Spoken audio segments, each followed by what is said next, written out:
میرے معزز سامعین باتمکین، سامعین باوقار،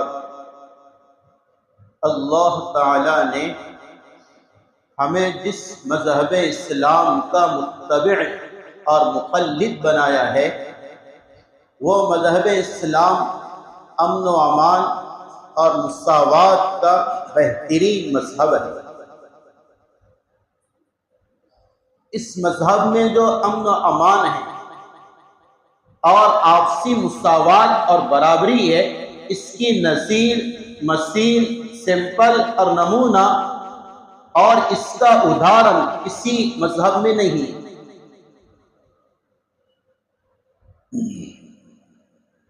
اس مذہب کا نام ہی ایک تو اسلام ہے، دوسرا ایمان ہے۔ اسلام سلامتی سے نکل کر بنا ہے۔ اسلام کا اگر مینوفیکچرنگ آپ کرو گے الفاظ کا، اس سے بنا ہے سلامتی سے، اور ایمان یہ بنا ہے امن سے۔ امن تھا، اس سے ایمان بنا، سلامتی تھی، اس سے اسلام بنا ہے۔ ایسا یہ امن و امان اور سلامتی والا مذہب ہے۔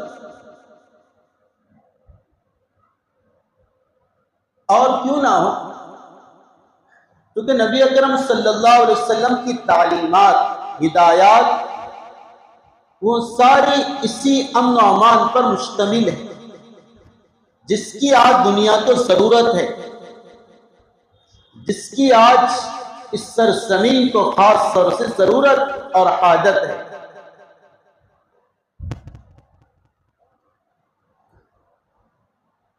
ہمارے نبی نے جو حقوق بتائے ہیں اپنوں کے، غیروں کے، یہودوں کے، نصرانیوں کے، وہ سارے حقوق اس لیے کہ ہر ایک محافظ رہے، یعنی ہر ایک حفاظت میں رہے۔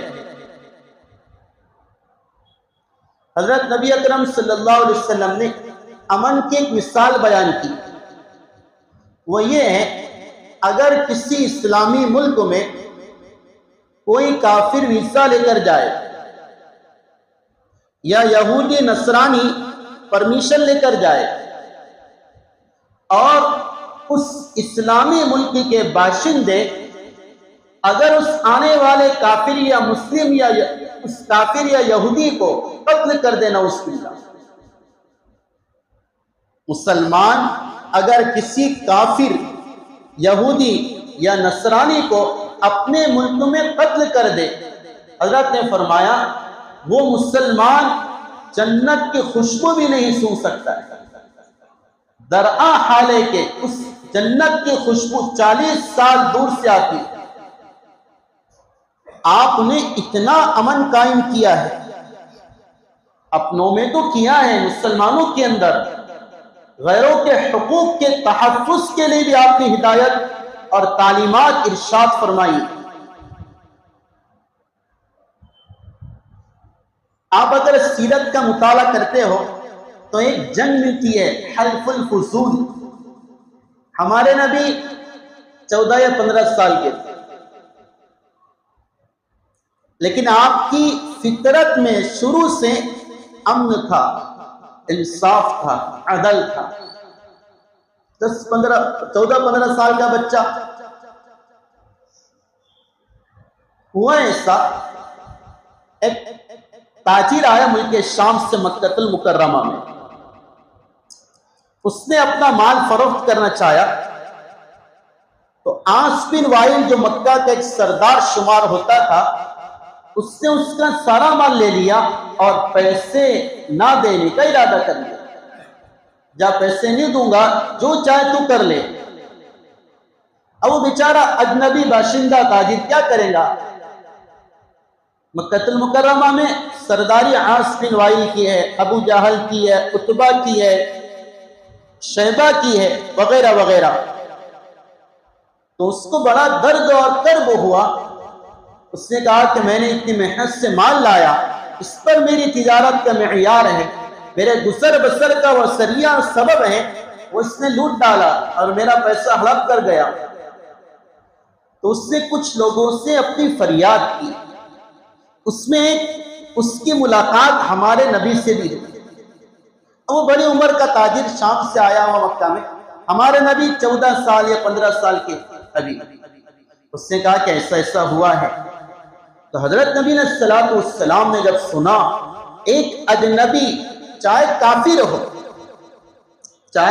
ہو اس کا حق کسی نے پامال کیا ہے، آپ نے چند لوگوں کو جمع کیا، ایک جدعان نامی شخص تھا، جدعان، اس کے پاس آپ گئے، اس سے کہا کہ یہ مسافر ہے، مسافر کی مدد کرنا ہماری ذمہ داری ہے۔ آپ نے اسی چند لوگوں کو جمع کیا اور جدعان نامی مرد کے گھر پہ آپ نے ساروں کو جمع کر کے مشورہ کیا، اور اس میں چند لوگ فضل نام کے تھے، فضل، وہ چونکہ معاہدہ فضل نامی لوگوں کے ساتھ ہو رہا تھا، اسی لیے اس کا نام حلف الفضول رکھا ہے، فضول فضل سے نکلا ہے، فضل نام والوں کا معاہدہ۔ کیا معاہدہ طے کیا آپ نے؟ یہ طے کیا جب تک عاص بن وائل اس مسافر کا حق ادا نہ کر دے ہم چین سے نہیں بیٹھیں۔ آپ نے احتجاج کیا ہے اور آپ نے آواز صدا بلند کی ہے کافر کے لیے، پھر چار ناچار دو چار ہو کر اس عاص بن وائل کو اس مسافر کا حق ادا کرنا پڑا۔ پھر جب آپ نبی بنے، مدینہ المنورہ گئے، بڑے شوق سے کہا کرتے تھے، وہ حلف الفضول بھی عجیب واقعہ تھا، آپ تمنا کرتے تھے اے کاش ایسی اور معاونت مجھ سے اللہ لے۔ میرے عزیز، میں کچھ آپ کو کہنا چاہ رہا ہوں، آج کل کے حساب سے اسلام اور ایمان کی ہم شبیہ کیسے پیش کرے دنیا میں، اسلام کو پریکٹیکل کیسے ظاہر کرے دنیا کے اندر، ہونے والے اشکالات کو آپ کیسے ڈیفینس کر سکے، اسلام پر انگلیاں اٹھانے والے، تنقید کرنے والوں کا منہ توڑ جواب کیسے دے سکے، میں آپ کو مثالوں سے سمجھا رہا ہوں۔ میں نے کہا اسلام امن و شانتی کا ضامن مسلک اور مذہب ہے، اس میں جہاد یہ بھی امن کا سبب ہے، اس میں قتال تلوار اٹھانا یہ بھی امن کا مسلک ہے اور امن کا پیغام ہے۔ علماء نے لکھا ہے جہاد اور قتال دفاعی مرحلہ ہے۔ دیکھو سمجھو میری بات، جہاد دفاعی کارکردگی ہے، دفاعی یعنی کیا مطلب اگر آپ پر کوئی حملہ کرے یا آپ پر حملہ کرنے کا ارادہ کرے، آپ اس کا ڈیفینس کس طرح کریں گے، اس کے لیے شریعت نے جہاد کی تعلیم دی۔ یہ تو عقل میں آنے والی بات ہے، کامن سینس کی بات ہے۔ تم پر کوئی حملہ کرے، تمہیں اپنے کوئی لقمہ تر بنانا چاہے، تمہاری پراپرٹی کو سلب کرنا چاہے، چھیننا چاہے، تو تم ہاتھ پر ہاتھ دھرے بیٹھے رہیں گے، اس کے خلاف کوئی تدبیر نہیں کرو گے؟ یہ تو دنیا کا ہر مذہب اس کی تعلیم دیتا ہے کہ اس کا ڈیفینس مقابلہ کرو۔ اور قرآن میں جو کہہ رہا اللہ تعالیٰ فَقْتُلُوهُمْ حَيْثُ وَجَدْتُمُوهُمْ، کافروں کو قتل کرو جہاں چاہے تم ان کو پالو۔ یہ آیت آج غیر مسلم بڑے اعتراض کے انداز میں ہم پر پیش کرتے، قرآن میں کافروں کو مارنے کی تعلیم ہے۔ میں جواب دینا چاہتا ہوں، عام کافروں کو مارنے کا حکم نہیں ہے، اس آیت سے میدان جنگ میں جو کافر دشمن تمہیں ملے اسے مار دو۔